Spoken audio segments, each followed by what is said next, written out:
Thank you so much, Steve, for that beautiful music, and welcome everyone to Interfaith Community Sanctuary, our favorite spot on a Sunday morning, and all the throngs of people here are giving me so much energy that we will have a wonderful service this morning. Those who are out on cyberspace, we know you're listening in.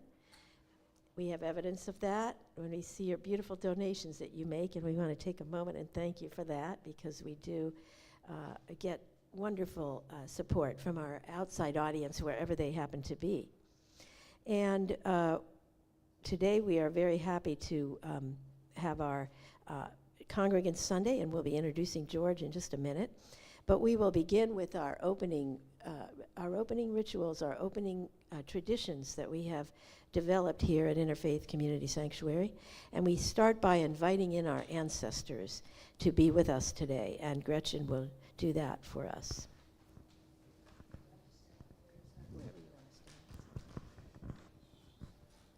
Good morning, everybody. My name is Gretchen, in case you've forgotten that instance. I'm going to be reading from Zen and the Art of Saving the Planet, which is Thich Nhat Hanh's book, which is what we're studying for the year. Who am I? I am the continuation of my parents. I am the continuation of my ancestors. This is very clear. I do not have a separate self. Looking into myself, I can see my father, my mother, in every cell of my body. I can see my ancestors in every cell of my body. I can see my country, my people, in every cell of my body. I can see that I am made of many elements that can be described as non-me elements. I am made of non-me elements, and when these elements come together, they produce me. So I am that. I do not have a separate existence. I do not have a separate self. This is right view. Seeing reality in this way, you are no longer lonely because you are the cosmos. You have this body, but you also have a cosmic body. The whole cosmos can be found in you. You have a cosmic body right here and right now, and you can talk to the cosmos in you. You can talk to your father in you, your mother in you, your ancestors in you. You are made of non-you elements. You are the continuation of parents, ancestors, stars, moon, sun, rivers, mountains.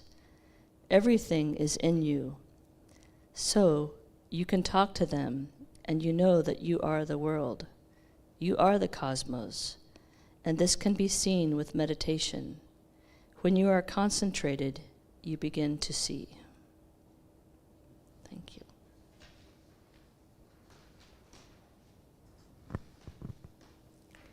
Beautiful. Thank you, Gretchen. And now our friend Rashid is going to honor our first people with a reading from Black. Thank you, Sally Jo. This is from Black Elk Speaks as we honor our first people. I was standing on the highest mountains of them all, and round about beneath me was the whole hoop of the world. And while I stood there, I saw more than I can tell, and I understood more than I saw. For I was seeing in a sacred manner the shapes of all things in the spirit, and the shapes and all shapes as they must live together like one being.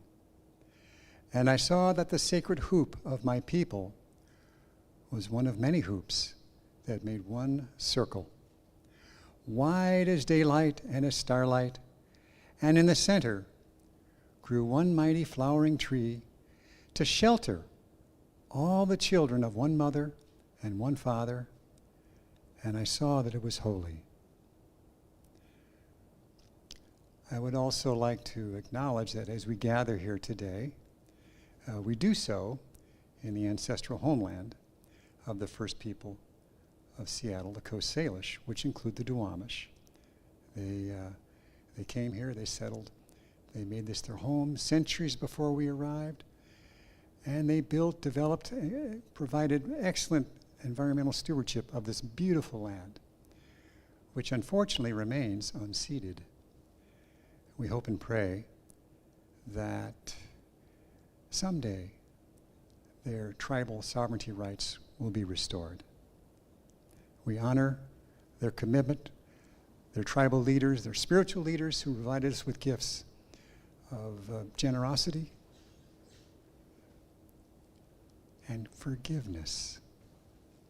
Blessed be.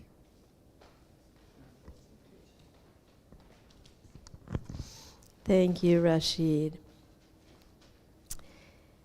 And finally, we have up here on our altar area, we have a special designation of a smaller altar to represent the divine feminine. And George has provided this lovely reading that he's asked me to read by Llewellyn Vaughan Lee, and it's called The Return of the Feminine and the World Soul. The days of the priestesses, their temples and ceremonies are over, and because the wisdom of the feminine was not written down, but transmitted orally, this sacred knowledge is lost. We cannot reclaim the past, but we can witness a world without her presence, a world which we exploit for greed and power, which we rape and pollute without real concern. And then we can begin the work of welcoming her back, of reconnecting with the divine that is at the core of creation and learning, once again, how to work with the sacred principles of life. Without the intercession of the divine feminine, we will remain in this physical and spiritual wasteland we have created, passing on to our children a diseased and desecrated world. The choice is simple. Can we remember the wholeness that is within us, the wholeness that unites spirit and matter? Or will we continue walking down this road that has abandoned the divine feminine, that has cut women off from their sacred power and knowledge? If we choose the former, we can begin to reclaim the world, not with masculine plans, but with the wisdom of the feminine, the wisdom that belongs to life itself. If we choose the latter, we may attempt some surface solutions with new technology. We may combat global warming and pollution with scientific plans. But there will be no real change. A world that is not connected to its soul cannot heal. Without the participation of the divine feminine, nothing new can be born. Amen. Wow. Well, this gives us a taste of what George is going to be sharing with us today. And Jamal Rahman is going to introduce our congregant speaker today. Thank you so much, Sally Jo. So, my dear friends, what a joy it is to introduce Brother George to the community who are present here today and also in cyberspace. From my experience and my readings, in any organization, no matter how large or how small, there's always, you might say, literally and metaphorically, only a handful of people who makes that organization, that circle really prosper and flourish, that are the heart at the core that make it really grow and prosper because of their heartfelt dedication, because of their skill, because of their graciousness and generosity. And I can tell you honestly and sincerely that Brother George is one of those people that constitutes the heart of Interfaith Community Sanctuary. And also, he's a person who has traveled widely, has a lot of experience, and in his wisdom, you might say, insights, he has moved what all the great sages say, from a knowledge of the tongue to knowledge of the heart. So we look forward to your wisdom today. Thank you so much, George, for gracing us.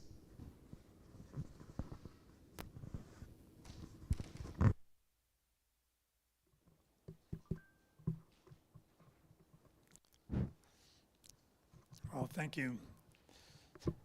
Thank you, Jamal, for those lovely words. Now I'm going to have to find a way to live up to it. So, And thank you all for being here on this gorgeous day. As Gretchen pointed out, you could be elsewhere. This is a day that I feel like I'm stealing away from people. But I do appreciate your being here. And I really appreciate this opportunity to be here today and share some heartfelt concerns and some heartfelt realizations with you today. And I've been looking at our discernment for this year. Interfaith Community Sanctuary has a discernment every year, as most of you know. And I delight in it because in some respects it forces me, I suppose. It gives me something tangible to look at and to explore some very deep and soul enriching concepts. And some of those include engaged Buddhism, cutting through the separate self, and an understanding that we're all one and connected in community. And our discernment is, in large part, kind of guided by this book that Gretchen read from, and we've been referencing basically all year long, and it's called Zen and the Art of Saving the Planet. And today, with your indulgence, I thought I'd take kind of a brief but deep dive into the book itself. And in doing so, I'll be referencing my own spiritual journey, but I'll be doing it in someone else's words. I'll be doing it in the words of Thich Nhat Hanh and his community. And while the words may be different, the sentiment it expresses, I think we're going to find to be the same. And this is, for those of you who haven't had a chance to read the book, there's a few, Thich Nhat Hanh has a few new words in there, some Buddhist concepts and everything else, but the book is extremely readable. And the sentiment and the message that he gives, frankly, is beyond words. So I encourage you to take this up. And I thought I'd talk a little bit about the way the book is structured, so bear with me for a second. Intriguingly, the way he's divided this book is in two parts, really. And he calls them levels of truth.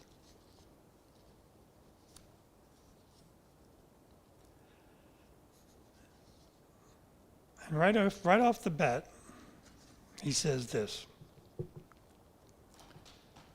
Buddhism speaks of two levels of truth. The level of labels and appearances, often called conventional truth. And we need that in order to communicate with one another and to navigate our world. And then there's a deeper level of reality, known as the ultimate truth. And that's where all distinctions and all dualities dissolve. And he goes on to say, if we're going to help our society and planet, we need to wake up to what's going on at both levels of truth. And so the way he puts it together here, the first part is called Radical Insight, a New Way of Seeing. And that kind of speaks to a deeper level of reality he's talking about as ultimate truth. And then the second part actually has two sections to it. The action dimension, a new way of living, and communities of resistance, he calls it, a new way of being together. And this kind of speaks to what he talked about as conventional truth, but also what he's going to be referring to as engaged Buddhism. But both parts of the book speak in their own way to the oneness of being. And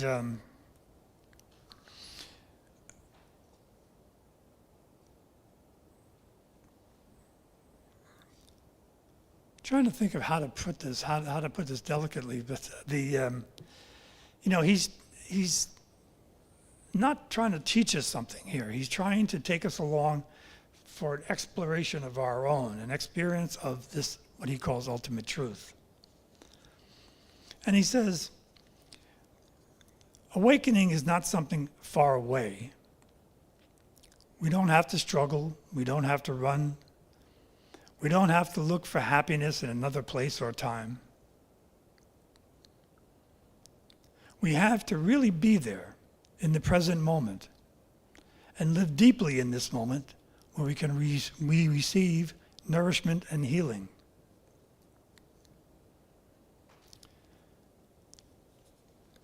Another place in here he says, we need a real awakening, a real enlightenment. New laws and policies are not enough. We need to change our ways of thinking and seeing things. This is possible. The truth that we have not really tried to do it yet. The truth is we have not really tried to do it yet. Each one of us has to do it for ourselves. No one else can do it for you. If you are an activist and you're eager to do something, you should begin with yourself and with your own mind. It is my conviction that we cannot change the world if we're not able to change our way of thinking and our consciousness. So, how do we do that? One of his students says, I wanted to mention before I forget. I'm going to be using this book a lot today. I'm going to be quoting him a lot. And saying Thich Nhat Hanh over and over and over again is a bit of a mouthful and might get a bit tiresome. So I thought I would respectfully refer to him the way he's referred to at Plum Village, that is Tay. It's spelled T-H-A-Y, but every time I hear it sounded, it sounds like Tay, T-A-Y. So, how are we to do that? In a word, Tay tells us it's meditation. He says that to practice meditation is to look deeply into the heart of reality, to see things that others can't see. Now, most of us have knowledge of and also experience with forms of meditation. The most popular type of meditation is called mindful meditation or object meditation, which is a concentration-based meditation where we take an object, be it our breath or an item like a flower or a flame or something like that. But it also could be a scriptural passage or a mantra or a guided meditation. But whatever the focus, whatever we do with that kind of object meditation, it has many benefits, as we know. It reduces stress, it lowers blood pressure, helps us sleep, things like that, to name but a few. But it also helps us to improve concentration and mindfulness. And most crucially, I think, that with our established practice of meditation, it also develops our mental strength, a strength that is necessary for a deeper type of meditation called contemplation, or I'm going to refer to it here as objectless meditation.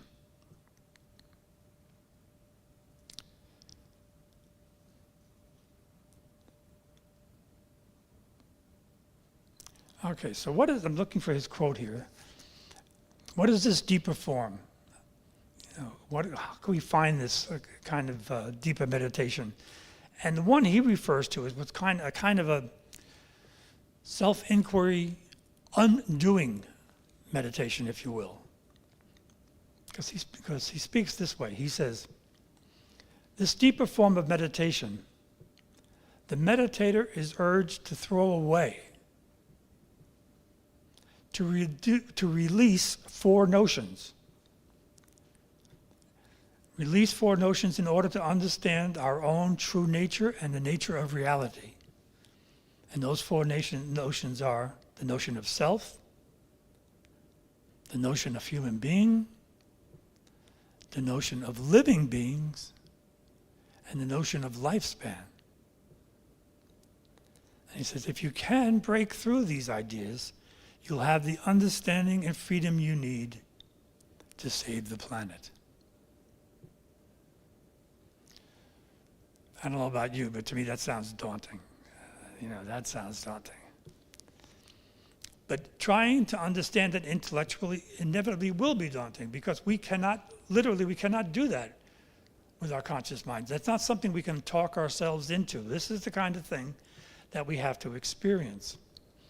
And Tay also recognizes that, and he says, it is unbelievably hard to stop and step back.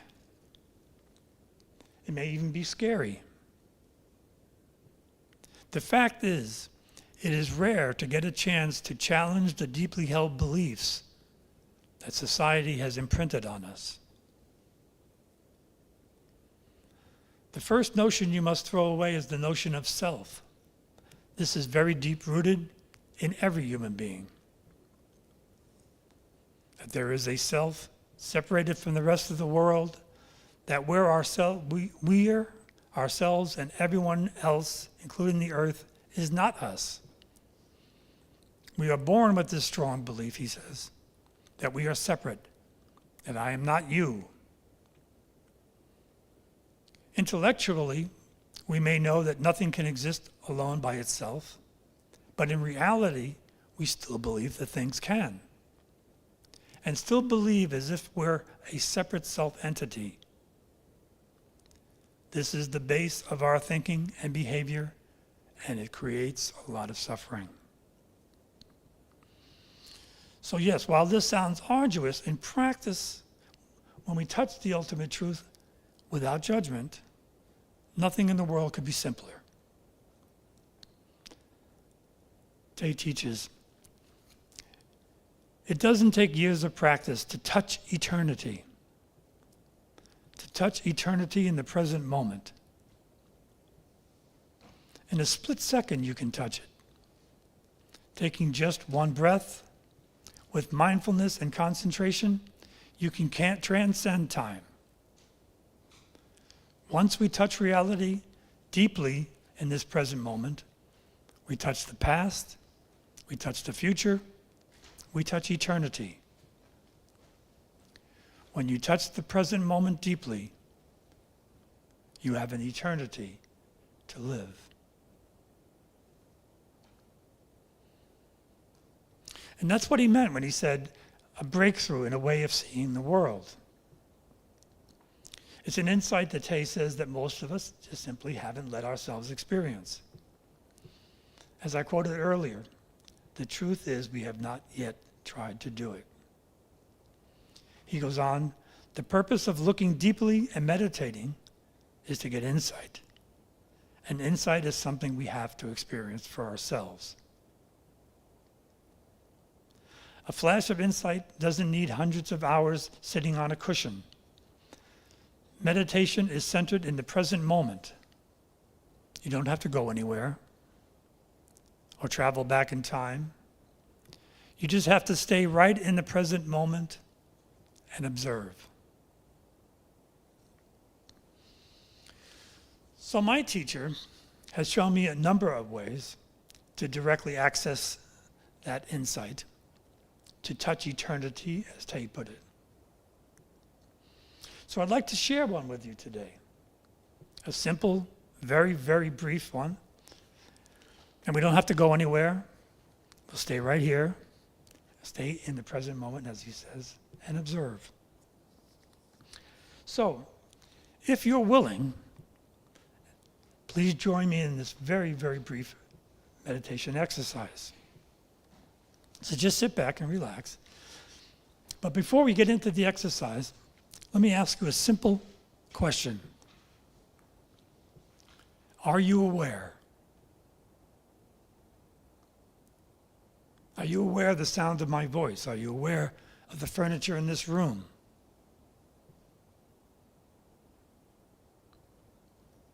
Now, some of you will find your answer right off. Some of you may have answered only after you heard my voice or the furniture mentioned. But if we answered at all, we will have answered yes. For if we're not aware, we wouldn't have heard the question at all. So now for our meditative exercise. So if you're comfortable with this, just sit back, close your eyes, and relax. And what I'm going to do now is ask that very same question. But this time I'm not looking for an answer. I don't want to hear an answer from anyone. This time I want you to go to the place you had to go to the first time I asked you that question. Go to the place you had to go to in order to come up with your yes answer to are you aware?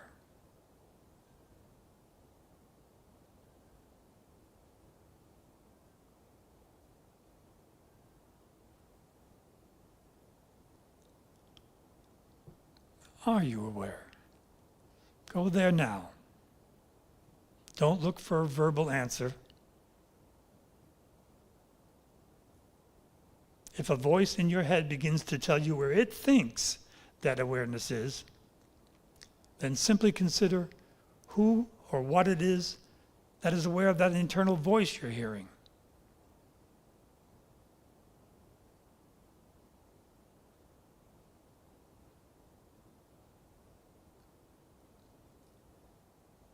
Ask yourself, who or what is it that is aware that I am aware?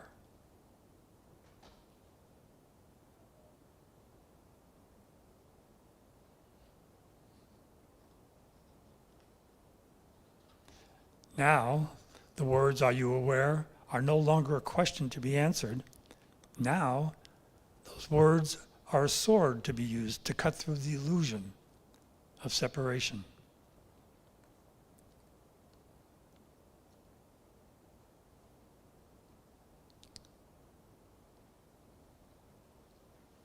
We're not trying to achieve any special state or suppress thoughts.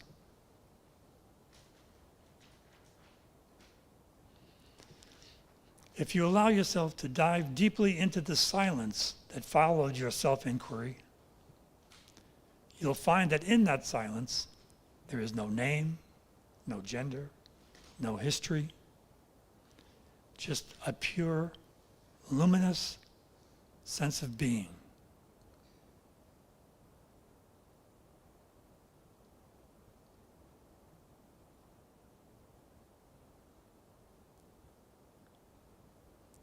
If you find yourself drifting back into discursive thinking, just simply notice the thoughts without aversion or judgment, and release them, and return your attention to what's going on at the 5 sense doors.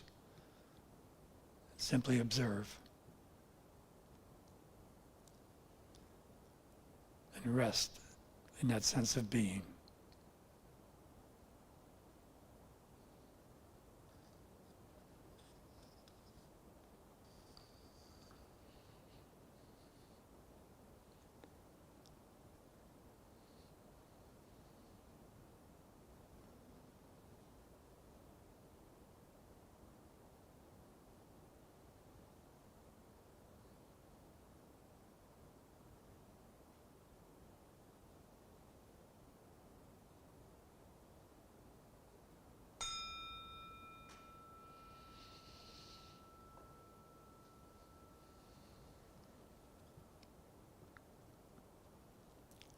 I thought that was a risk worth taking, so I'm glad you went along with me. And if you really tried, truly tried, to go where you were aware of your awareness, you found that there was no thing, there was nothing you could go to. For being aware of being aware takes us away from mind. It takes us away from any identity. Takes us to that empty, luminous space. A space where we can find ourselves having a taste of what Tay has described as that kind of ultimate space, a luminous space. A space that my teacher used to describe as being a knowing presence in the field of infinite awareness. A space where we notice our experiences, but we don't attach to them. what Tay calls a direct, silent experience of the present moment. And it is in that emptiness, in that knowing presence, that we realize what is called enlightenment or realization. That's where we can have this realization that Tay spoke about. This awakening is the understanding that we are infinite, that we are eternal, and that we share our common being with everything and everyone. For however long we abide in that infinite space, we experience what Tay calls our true nature. We're given a taste of our eternal being. And we come to understand without a doubt, without any need for confirmation. And this understanding is given to us through grace. It's not our doing, it's a gift. And it's given to us not with words, but with self-shattering certainty. My teacher shared with me that some people have a complete awakening just experiencing this little exercise with a eureka, like, yes, like, I got it. And I don't know if many of you know about Zen Buddhism, but there are many Zen Buddhist stories, what they call koan stories. And these tell us that there's a sudden jolt or a simple gesture that shatters the student's conceptual way of thinking. Like, what is the sound of one hand clapping or one of those kinds of things where you cannot, like we did with this exercise, you can't get your hand around it, you can't grasp it. And at the end of each of those things, typically it ends with, and the disciple was immediately enlightened. And one of the more popular stories, one I love, is during one of his sermons, the Buddha was said to have done nothing but hold up a flower, like I have on the cover of our program today. And in this, while he was giving the sermon, in this crowd, when they held up the flower and he said nothing, people were puzzled and they were kind of silent, not understanding the significance of it. But one of his students suddenly smiled with realization. And he was the one attendee who directly understood and received the Buddha's message. And that message is the oneness of all that is ever present. And so I like to think that the exercise we did today, as brief as it was the Buddha holding up a flower for us, giving us an opportunity to receive that message. And it was the specific aim of this exercise to interrupt our habitual way of thinking, break with our thought patterns, and to provoke that sudden flash of insight into what Tay calls our true nature. Again, it may not be easy, but I'll repeat what Tay said. The fact is, it is rare to get a chance to challenge these deeply held beliefs society has imprinted on us. So, while some people may be immediately enlightened, for the truth of the matter is, for most of us, it takes a bit longer. But we shouldn't despair. Again, Tay says, being able to see just once in a lifetime is no small accomplishment. If you've seen once, you can see again. The question is whether you have the determination and diligence. We have to train ourselves, he says, to touch eternity. And so this is where our meditation practice comes in. This is where an established meditation practice, we can develop that determination and diligence that Tay is asking for. We need to train ourselves first to touch, and then to increasingly abide in this present moment, in this eternity. As a meditator, Tay says, our task is to become fascinated with what the present moment feels like. And I think this practice of this kind of training he talks about, I was thinking of an analogy. It's a bit like properly dyeing a piece of cloth with indigo. I don't know if anybody, if you've ever done it, but if you dye with indigo, you don't just dip in the dye once and you're done. With indigo, it takes repeated dips into the vat and airing, dips into the vat and airing, dips into the vat and airing, in order for indigo to get its full color and to become indelible. Fast dye.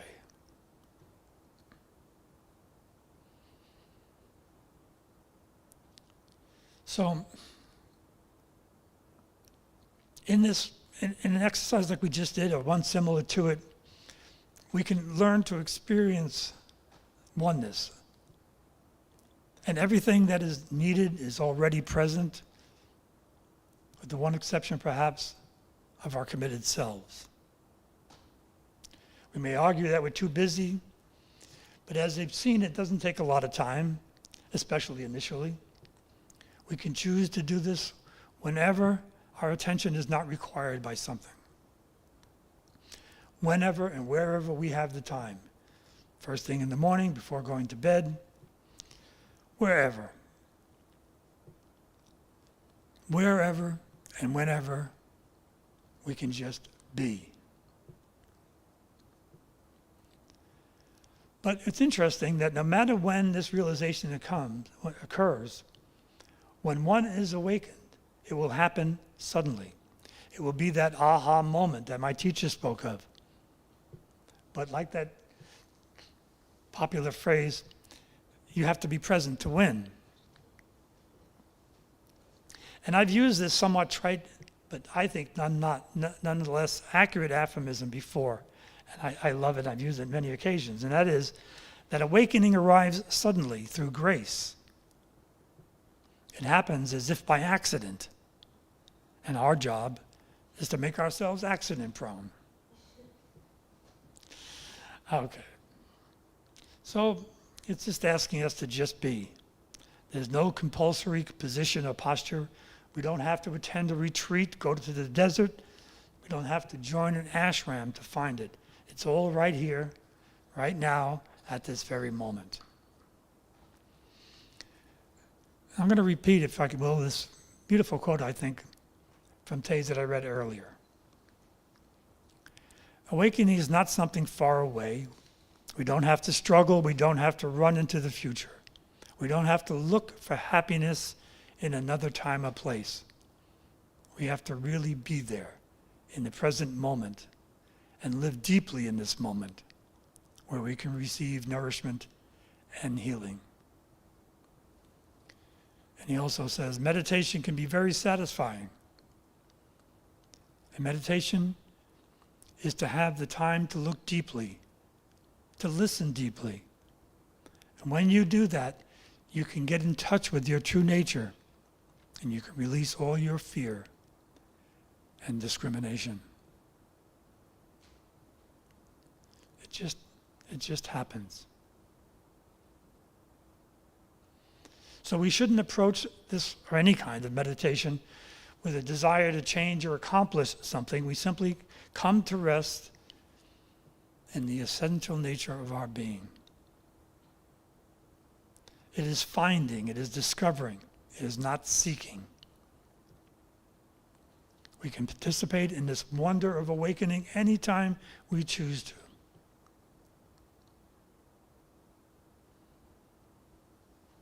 Now, I could go on a bit longer. I could talk about this further, but there really is no need. Tay and many others have given us enough information to pursue this on our own, should we choose to. Plus, if we don't come to this realization of oneness of being intentionally during our lives, we will come to it unwittingly, when in the fullness of time, we shuffle off this mortal coil. But would it not be better to begin our relationship with our true nature, as Tay calls it, as soon as possible, and appreciate the happiness and peace that that brings?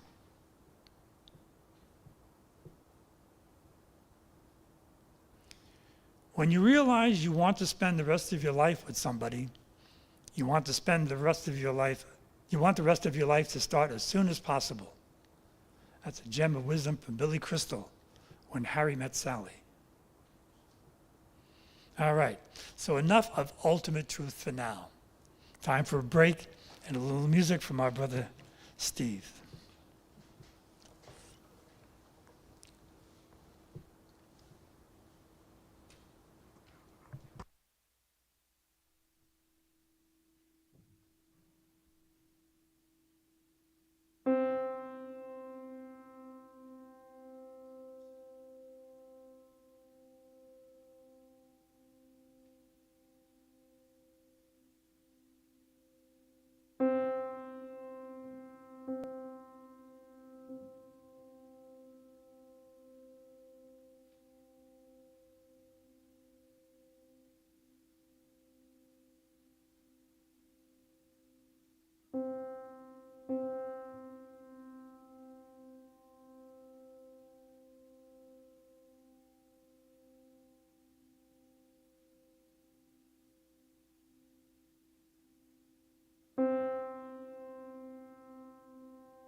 Wow. Thank you, Steve. Whoa. Leave it to Steve to take us to an even deeper meditation. That was lovely. That was deep and lovely. All right. So, as was quoted earlier, Tay says that to practice meditation is to look deeply into the heart of reality to see things that others can't see. But then he goes on to say, once there is seeing, there must be acting. Otherwise, what is the use of seeing? So if we look deeply at one level, we see our being as absolute non-dual oneness. And at another level, we see ourselves as a unique presence that we share with others on this earth in relationship. Tay says, we know that we have the ultimate dimension where you don't have to do anything. It's very nice to dwell in that ultimate dimension. We should all learn how to do it. And then you have the historical dimension, where there is suffering, injustice, inequality, exploitation, and so on. The question is, when we suffer in the historical dimension, how can we touch the ultimate dimension so we can stop suffering from fear, despair, and loneliness? How can we bring the ultimate dimension into the historical dimension? He goes on to say, I propose that we need another dimension, the action dimension. The action dimension is the realm of the bodhisattvas, the kind of energy that helps us bring the ultimate into the historical, so we can live our life of action in a relaxed and joyful way. Free from fear, free from stress, free from despair. Every one of us should be a bodhisattva, bringing the ultimate dimension into the present moment so we can arrive and stop running, so we can be relaxed and joyful, so we can make peace and enjoyment possible for humankind and for other species on earth. So here he introduces this term, bodhisattva. He says, a bodhisattva is a living being, sattva, who has woken up, bodhi. Anyone with happiness, peacefulness, mindfulness, understanding, and love can be called a bodhisattva. Bodhisattvas have a deep aspiration to help others. Bodhisattvas aren't great beings up in the clouds or statues of metal or wood on an altar. They are all around us. Bodhisattvas are living beings with the qualities of understanding, compassion, action, reverence, and so on. He says, you also have these qualities. You don't need anyone else to confirm this. You know it for yourself. The training is to keep these qualities alive in you. To become a bodhisattva is possible. Bodhisattvas are not people who don't have difficulties. Difficult moments may come, but bodhisattvas are not afraid because they know how to handle them. Every one of us has to find our own lamp, our own light, and offer it to the world. Mindfulness, he says, is a kind of light and energy that helps us know where we are, what's happening, and helps us know what to do and what not to do for peace, compassion, and happiness to be possible. With the light of mindfulness, we become a bodhisattva. We provide the world with light. You let awakening shine around you. You look with the eyes of the Bodhisattva. You act with their hands.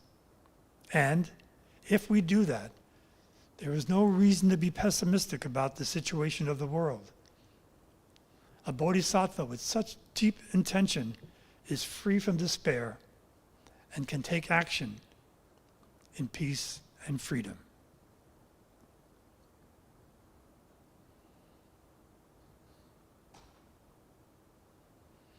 All right, so then how does one become a Bodhisattva?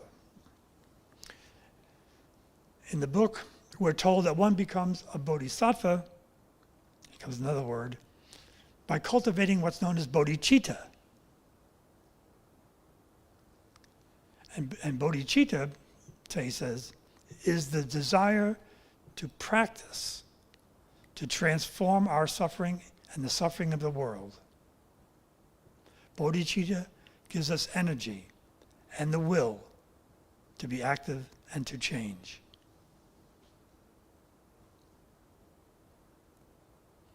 And as before, the way to cultivate bodhicitta is through the practice of mindful meditation. And again, Tay says, mindfulness helps us stop the distraction and to come back to our breathing, paying attention only to the breath and out-breath. We stop our thinking, and within a few seconds, we awaken to the fact that we are alive, that we are, that we are breathing, that we are here, that we exist. We are not non-existent. We realize, he says, I am here. We stop thinking about the past. We stop worrying about the future. We focus all our attention on the fact that we are breathing. Thanks to our mindful breathing, we set ourselves free. We are free to be here, free from thinking, free from anxiety and striving. And when we are free, we can answer the call of earth. We can recognize that we are part of the wonder. Tay says, the masters tell us, if we only take the time to be still and listen, we will know the path that we need to take. No one else can give us that insight. It is something we have to do for ourselves, with our own authentic practice. So, I'm thinking that maybe we could take a little time to do just that. I put together this guided meditation, and it's based on a Plum Village teaching that I experienced, and it was called Cultivating Bodhicitta, or subtitled The Mind of Love and Enlightenment. And it's about nurturing that deep aspiration to understand suffering and to transform it for the benefit of all beings, including oneself. So as always, if you're willing and comfortable, maybe we can have this bit of a meditation. So just sit back, get comfortable, etc., and just relax. And if you will, just close your eyes. Nothing you need to do except to be present. And in this meditation, again, there's nothing to do, and I just ask you to let the words wash over you. Just be present with the words. Again, we'll be focusing our attention away from habitual patterns of thinking. And the idea is to bring us into the present moment, to recognize our own suffering and the suffering of others.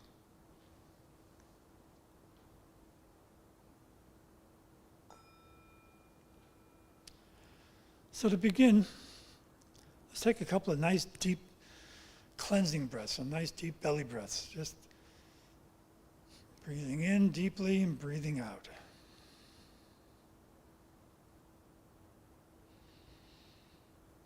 One more time.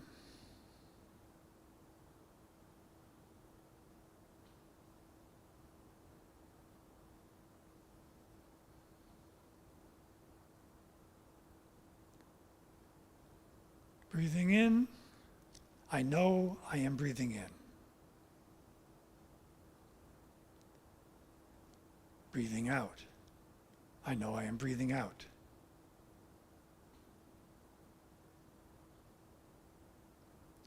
Breathing in, I feel my body on the chair. Breathing out, I release the tension in my shoulders, in my face and chest.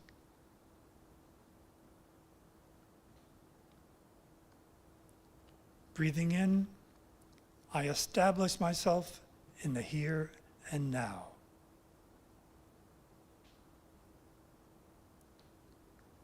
Breathing out, I settle into this present moment.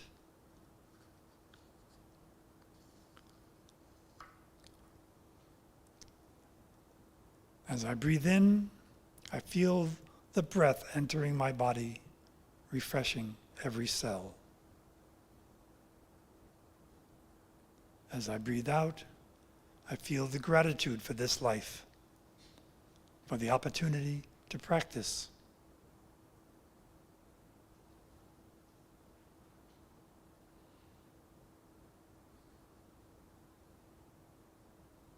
As I breathe in, I touch the seed of compassion in my heart. As I breathe out, I smile to the seed of love.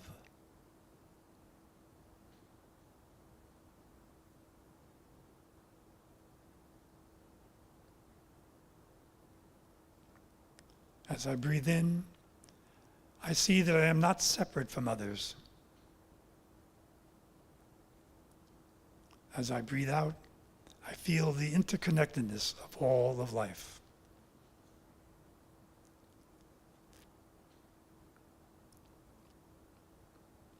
I recognize that bodhicitta, the desire to love and to awaken. I realize it is already present within me.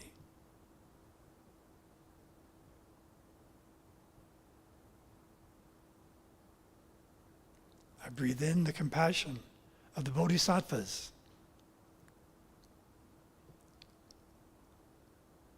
I breathe out my joy in serving others.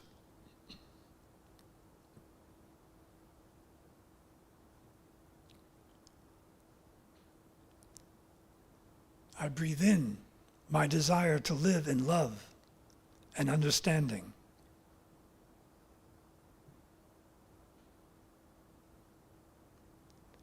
I breathe out my wish for all beings to be peaceful and light.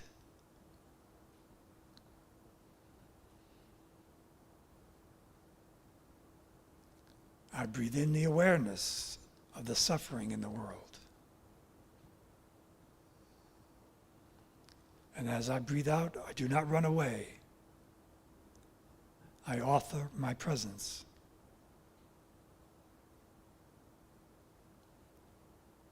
I visualize my heart as a vast space, capable of taking in the suffering of the world and transforming it with understanding.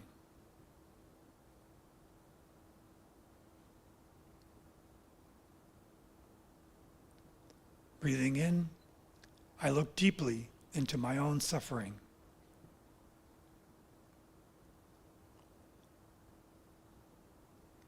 Breathing out, I identify the roots of this suffering and smile to it.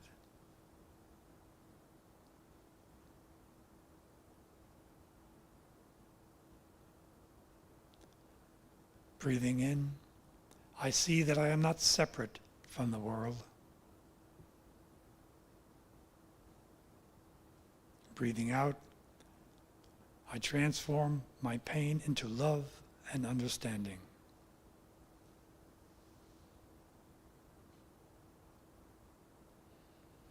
I look deeply and see that my joy and success are not separate from the joy and success of others.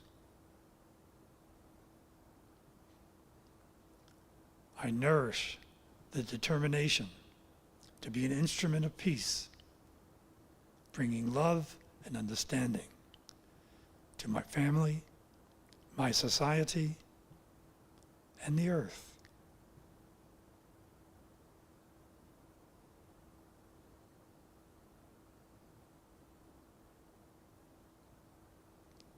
Breathing in, I promise to live in a way that reduces suffering. Breathing out, I cultivate the desire to help others wake up.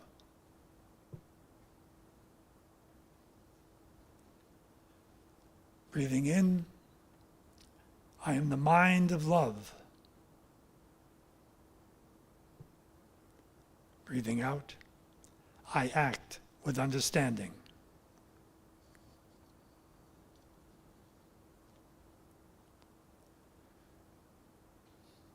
With this mind of love, I am not afraid of difficulties.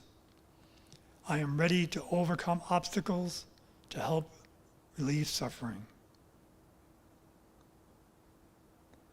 I vow to water the seeds of joy, understanding, and love in myself and in others.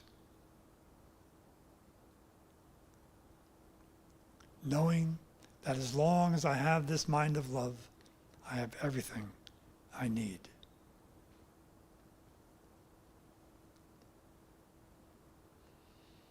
Breathing in, I feel calm.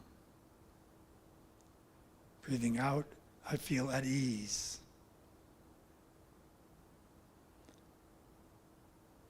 May I have the courage and patience to follow the path of love.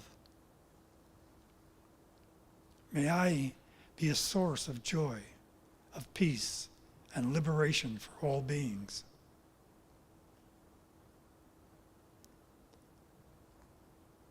Breathing in, I feel the joy of this practice. Breathing out, I share this merit with all beings.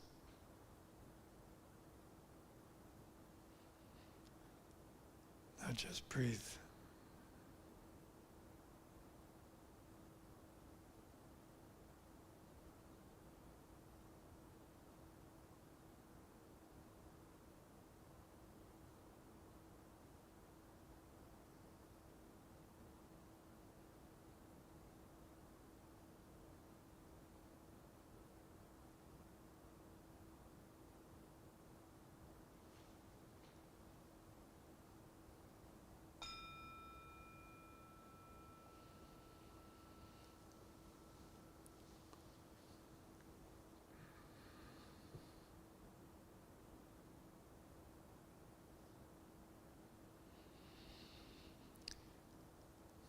So if this practice works for you, you might consider using it in your own practice. You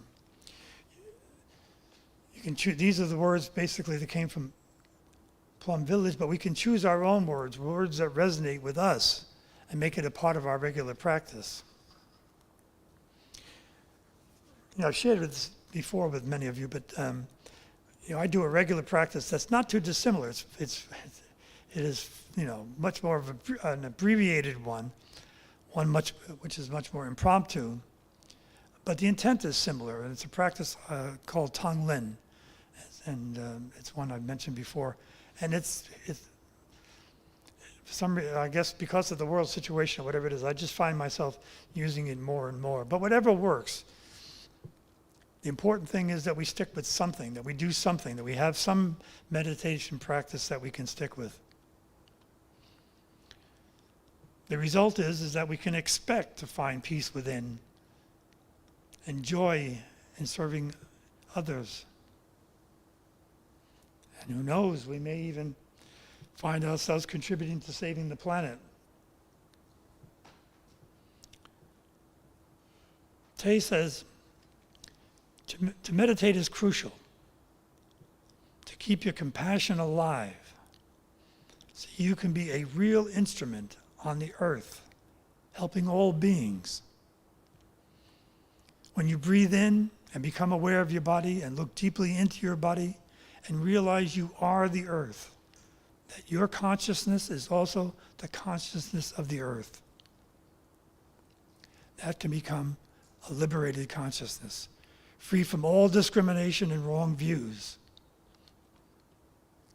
You're doing what Mother Earth is expecting you to do, to get enlightened, so you can help all living beings. When you wake up and you see that the earth is not just the environment, the earth is us. You can touch the nature of interbeing. And at that moment, you can have real communication with the earth. And that is the highest form of prayer. In that kind of relationship, you will have the love, the strength, and awakening you need to change your life. He goes on, if you don't have silence in yourself, you cannot hear her call, the call of life. Your heart is calling you, but you don't hear. You don't have time to listen to your heart.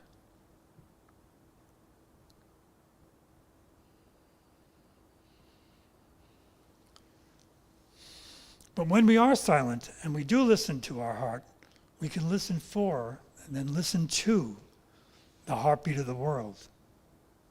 And we will find that they are beating as one. For they are one. So let me bring this to some conclusion. Tay tells us there is no conflict between the two kinds of truth. They are both useful. The knowledge of conventional truth can be practically applied in technology and in daily life. When you want to approach the ultimate truth and break free from all discrimination and wrong views, you have to leave behind all notions of words, of ideas that helped you to investigate the phenomenal world.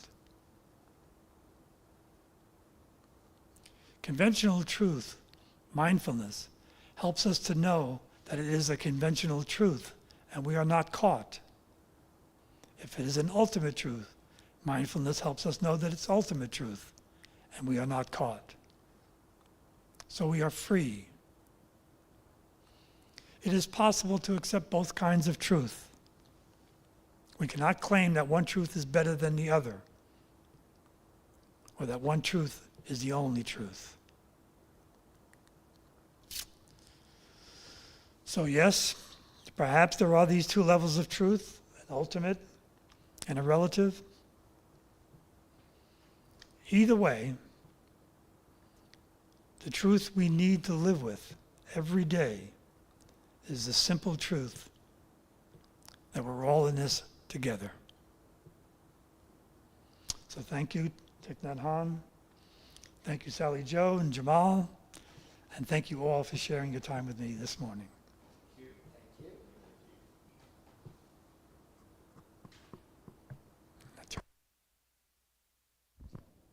Yeah, thank you, George. That was very powerful, experiential, and a lot to reflect upon. I want to give people a chance, if anyone has a reflection or a question or a comment, I think that would be welcomed, right, George? If we give a little few minutes of time for that. Absolutely. I know that was pretty wordy, and I apologize, but a lot had to be said. It's going to take me a while to continue to reflect and maybe distill what we've been just talking about, what you've been talking about. But I also have to say that it keeps me busy up here, but what got to me, Steve, that sound, those notes. See, when I listen, I don't focus on words when I meditate. For me, it's the right frequency. It's the right, it resonates. And some of your notes just went right through me. And it was like, whoa. So thank you for that, and thank you for everything you've spoken on, because, again, it will take me a while to sort of put this all in a way that I can understand and go forward. And of course, I read the book, but now I need to reread it, because so much of what you said, I just don't remember.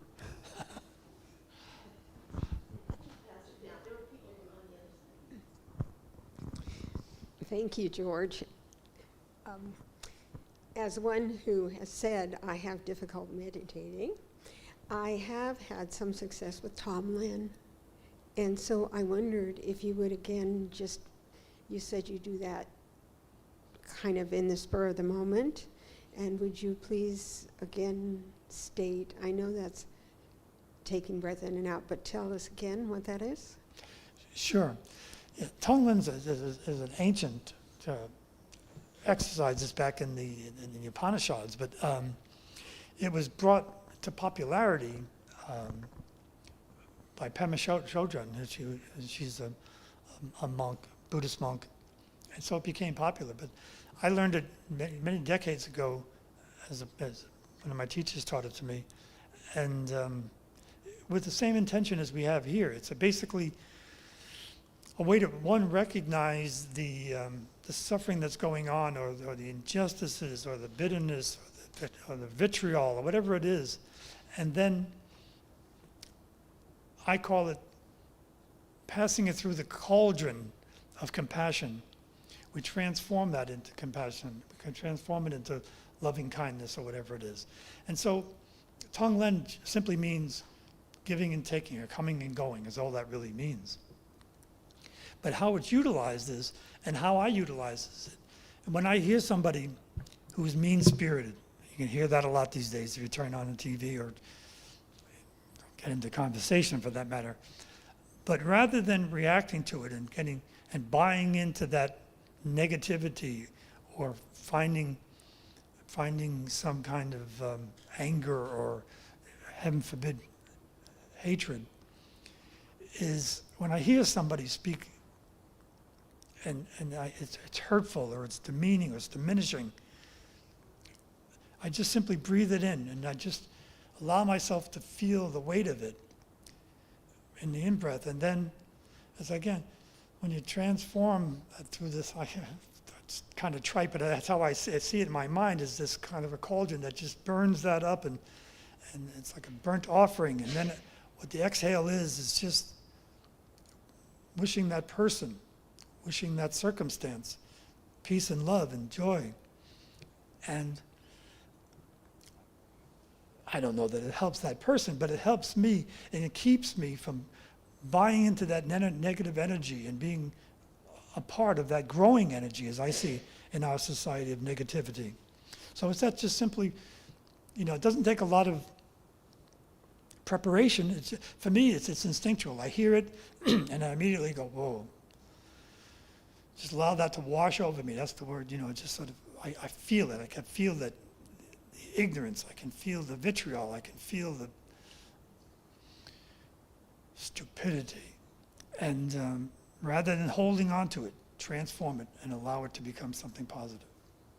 I don't know if that answers your question. I was going to, it's a little daunting, but really helpful, the way you explained these concepts. I'm still kind of in the touching the moment work, but there is something that's helped me do that I kind of forget about, and then I'll remember. But it was an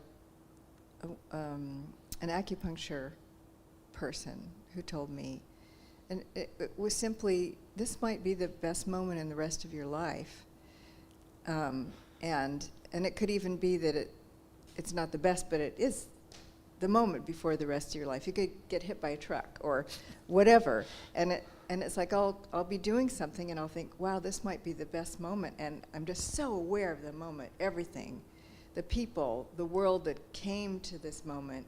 I mean, it's like this little awe thing that happens, and it's like, why wouldn't I be doing it all the time, right? It sounds so good. But anyway, that does work for me. So I thought I'd just share that, and I'm like, oh yeah, I remember. It usually works if I actually remember to do it, but I usually remember to do it in a pretty decent moment versus if I'm in the middle of a anxiety crisis or something, which would be really helpful. So anyway.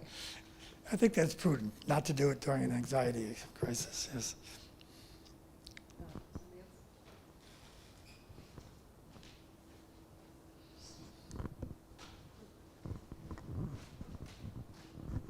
When I was listening to your presentation, because I never know what I'm going to play when I go up there beforehand, not usually, because especially if it's in the middle or it's after the speaker, then I'm trying to play what the speaker has been presenting, but only in musical form.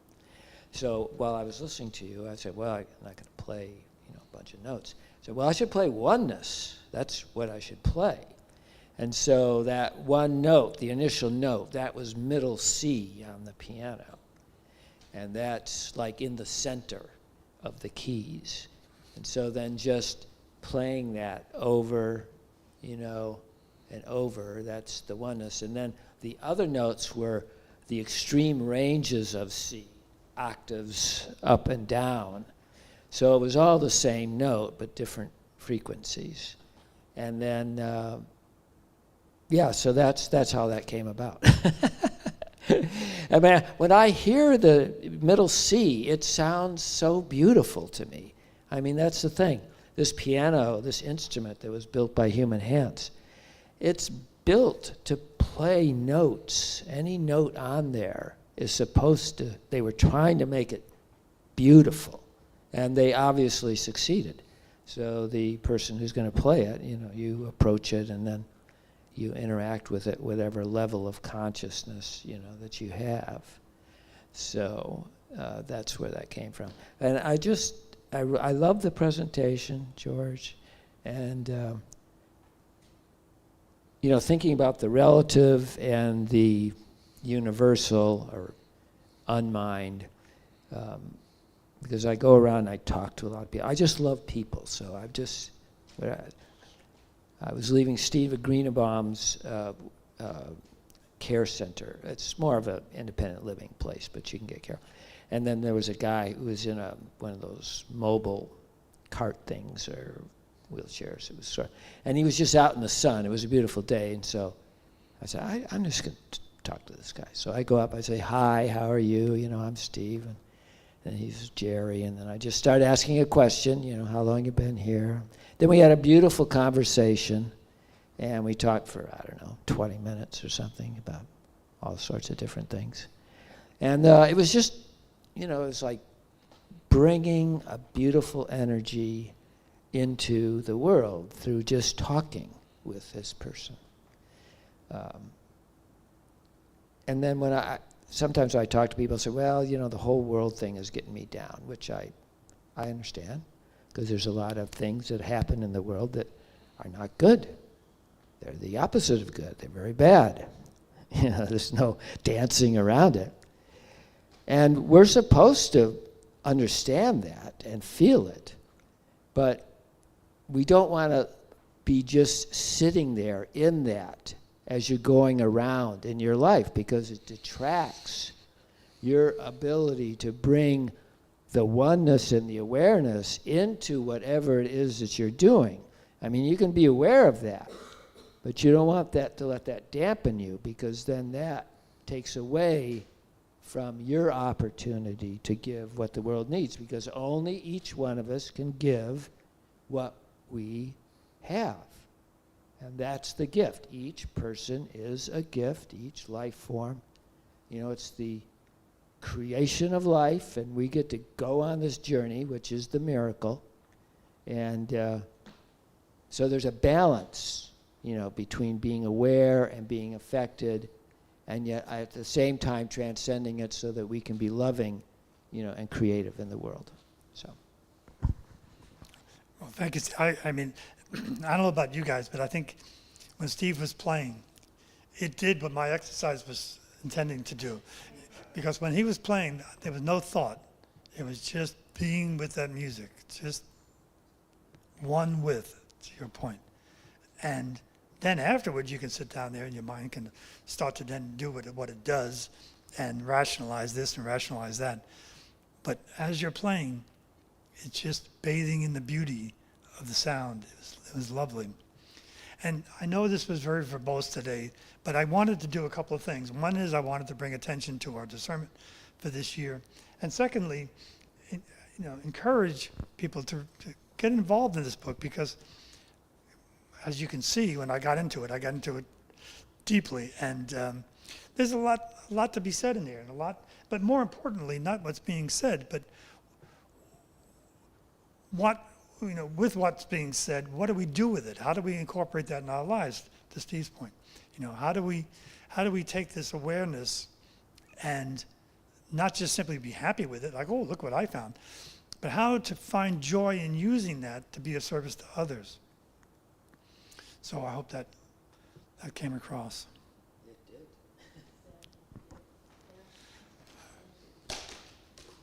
Well, yeah, it's very gratifying that we can all, I've been working with this book too for months, and I keep going back and reading it as if I've never read it before. I mean, that's the depth of wisdom that is in all of the great sacred texts. I mean, you can do that, what I've found, with almost any.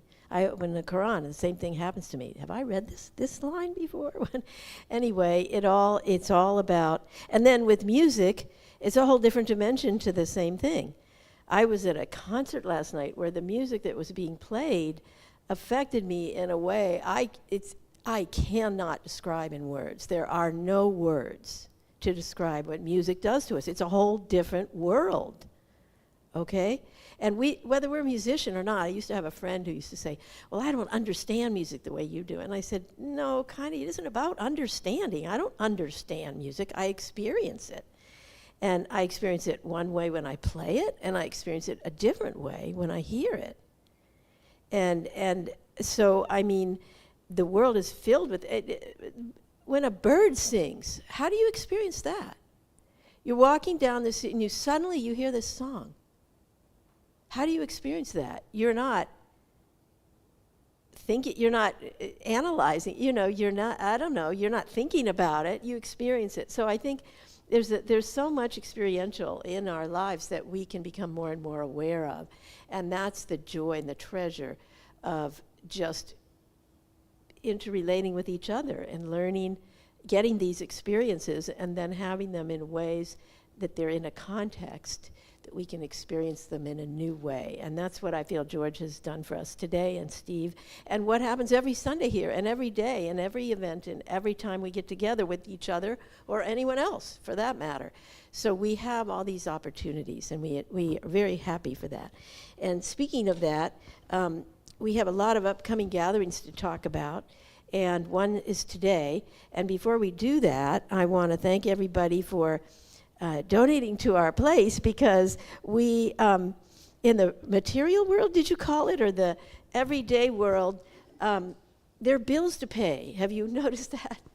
And we've paid 2 young men to work on our building yesterday, and they were working so hard and doing such loving, caring work on our building and making it better. And they were having frustrations and having difficulties, but they kept with it, and they're going to be back, and they're going to keep with it. And it was so uplifting to me. They don't know us. They don't know anything about, but they treated this house, as I was telling Steve, like it was their very own. When the color didn't come out just right, Octavio said, no, it's too dark. I said, but it's okay, no, I'll make that right. I'll make that right. And he took a little piece of the paint, and he said, I'll take that down, and I'll get that color right. He was so tender with the way he even took the piece of paint off the side of the house, this house. So that was an experience for me. And I was so grateful to him. All evening I thought about him and his partner and how hard they worked on this building. And is it alive? Yes, it's alive. This building is alive with all the things that are not me and that are me, right? And if we can touch into that, whoa, yeah. So look, these experiences happen.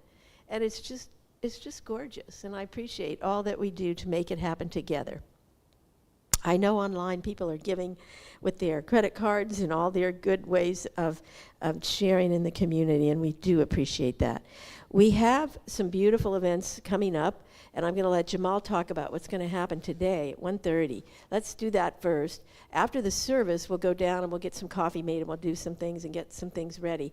But the real lunch and the conversation begins at 1:30 today. Jamal, you want to tell us about that? Yeah. Thank you so much, Sally Jo. You know, my friends, in this time of polarization, uncertainty, dissension, many people in the houses of worship said the key is really to get together at a grassroots level with people with whom you can share what is called a kinship of spirit. That's the only way, by building that circle of love, we can overcome these terrible things that are happening. As you said, the right action, like the Buddha said, take the right action. So today we are the hosts, and I request, if you can, please come downstairs at 1:30. Wonderful food, and people will be coming, and we'll be simply doing a program to connect with one another. We call it Sacred Conversations. And one way today we're doing is, where we are the hosts, in the Native American tradition, we'll keep on eating till somebody decides to say something. Could be a story, could be a poem, could be a heartfelt, I want a prayer for somebody, or a joke. They'll come in the front, ring the bell. People keep on eating, but then become quiet and just listen to that person who speaks for a minute or two, maximum 3, a minute or 2 usually. Then resume eating. Then somebody else feels inspired to say something, anything about their life. They come in the front, ring, ding, and they say whatever they want to say. This is how the whole program happens in the Native American tradition. Let's try it today, starting at 1:30 today. Thank you, Jamal. Also, we have some musical events and that are also coming up. We have a concert, something unusual for Interfaith Community Sanctuary, at least unusual since I've been here. There's an album release show happening. And it was originally scheduled for May 8th, which is a Friday, but they moved it to May 9th so that another band can join. They have 4 small, fairly local bands. One is from California. These are, I say kids, they're young people who've gotten together who want to share their music. And they're coming together on May 9th from 7 to 9. It's all ages. It's suggested donation. You can come. The musicians know they don't make money at these things. They're doing this to share their music. And I just met these folks, found us and asked for use of the venue. But in working with them, I'm feeling like, and I asked them, well, can we invite people to come? They said, yeah, sure, yeah, it's open to the public. So I'm going to put out a little announcement about it. But I encourage you to think about if music is powerful to you, this would be yet another kind of music you could probably enjoy in a different and new sort of way. And it's going to be live music, and that's important. It's people are coming here to share their music with us, their way of making music, and I think that's important. We also have Elizabeth Duquesne, who's going to be coming and doing the Dances for Universal Peace again. We did that last fall, and she has, her next date is May, I have to check my calendar in a minute, because it's gone again back and forth a couple times. I think it's a Friday evening.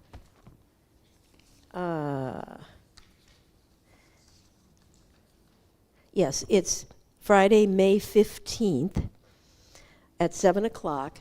And this is a time where we gather here in the sanctuary. And this music and dancing has a very deliberately spiritual pathway to it.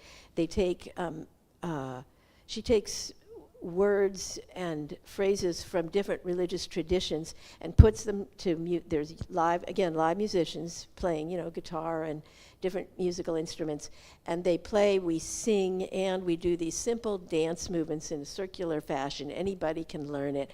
It's mostly just simple steps, but we do them together. That's very important, that it's a community project. That'll be on Friday, May 15th, and then there'll be another one, I think, in July. We're going to do it as frequently as she's available to lead it. And also on Saturday the 16th, we have our retreat for membership, which is everybody. Everybody's a member who wants to be a member of this community and who's here in person. And that will be an afternoon from 12:30 to 4:30. And George and others, we're going to try to, what Jamal and I have tried to do is plan activities around these energies within us, the meditator, the artist, and the warrior. This book has so many different overlying themes and underlying themes and overlaying themes. And we're going to work on some of these energies together, and we're going to do more meditations. In fact, George, if you don't mind, I'll ask you to do the Tonglen meditation that day with us. That would really be a wonderful addition to our program. I know you did it once here in a service. I'm going to ask, because Janine, thank you for asking about and Judy for those when you actually experience that meditation. We need that. I need that. And I need the patterning back in my mind, so maybe you can lead us with that. We're trying to draw together everybody's wisdom, because every person who picks up this book is getting something completely different. Every time we pick it up, we get different things. And Jamal's been studying this book with his classes, and the same thing. We pick it up, and something completely different comes out at us based on our readiness, really, I think. And so we want to help each other with that. And we're looking forward to exploring the artist, the warrior, and the meditator during that afternoon together.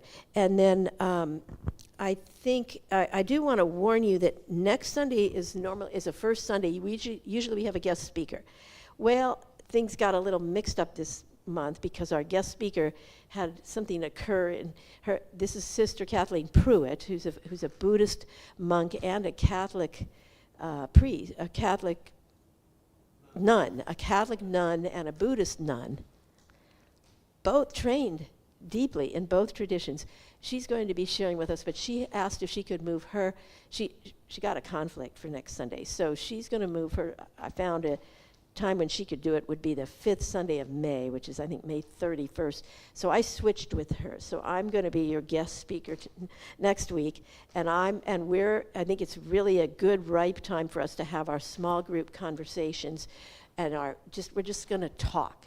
We're going to do our last 20 minutes, but we're going to do it pretty much the whole time. We need time to talk to each other about all this, right?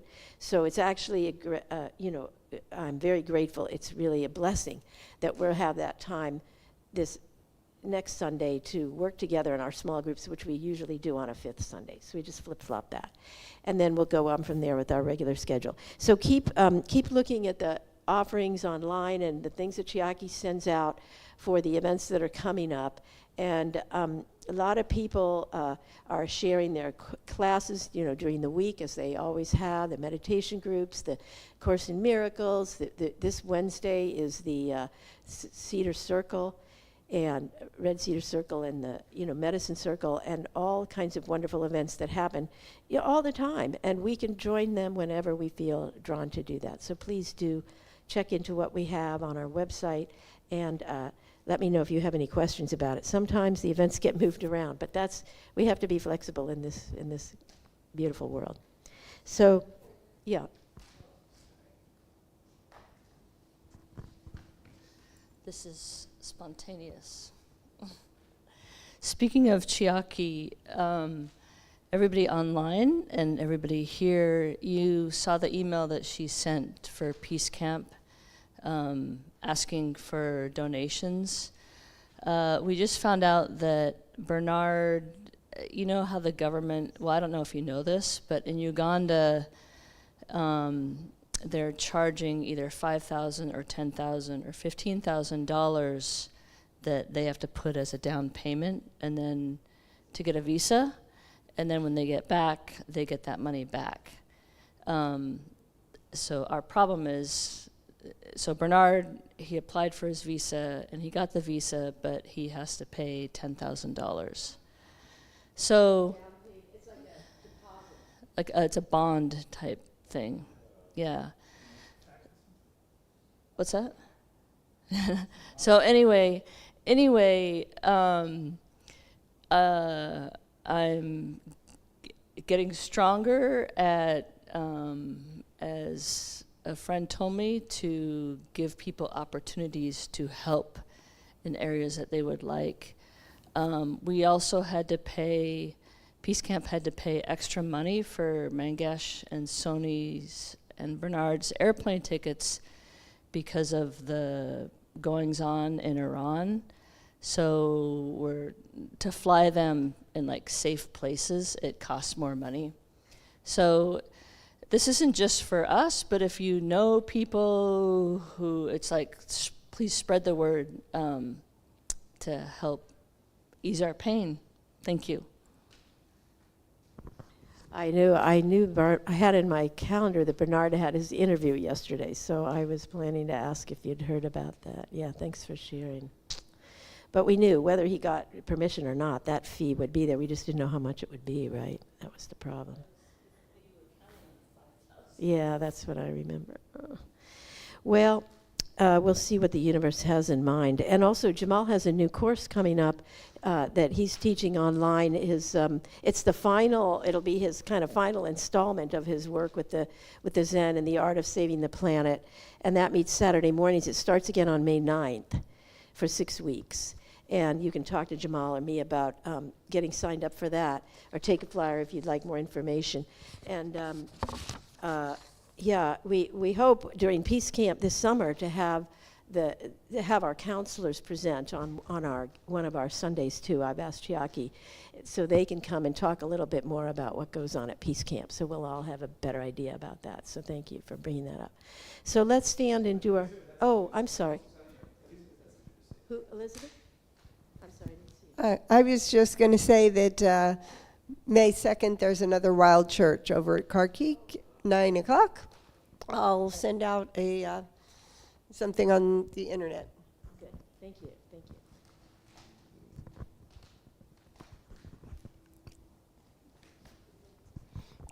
you. I want to mention that the Charter for Compassion is having another offering in a couple weeks on May 13th and May 12th and 13th, a Wednesday and Thursday. We have our Compassionate Action Conference online, and Brother Jamal and I are part of a panel on participating in the conference on Wednesday from 2:30 till 3:30. I'll be sending out an email with the links for the conference so you can check it out, and we'll have several really good speakers. The keynote speaker is David Sloan Wilson, who is the president of a group called Pro-Social World. And they're an international group that is trying to bring pro-social values into different groups and societies and really promote that in communities. And they're working with some cities. And he's also the father of our current mayor. And so he's doing the keynote speaker, and I'm really looking forward to hearing what he has to say. But I would invite you to all participate in this if you're free, and I'll send out the information via our community group. Okay, so let's take a moment to come together and do our closing blessing here this morning.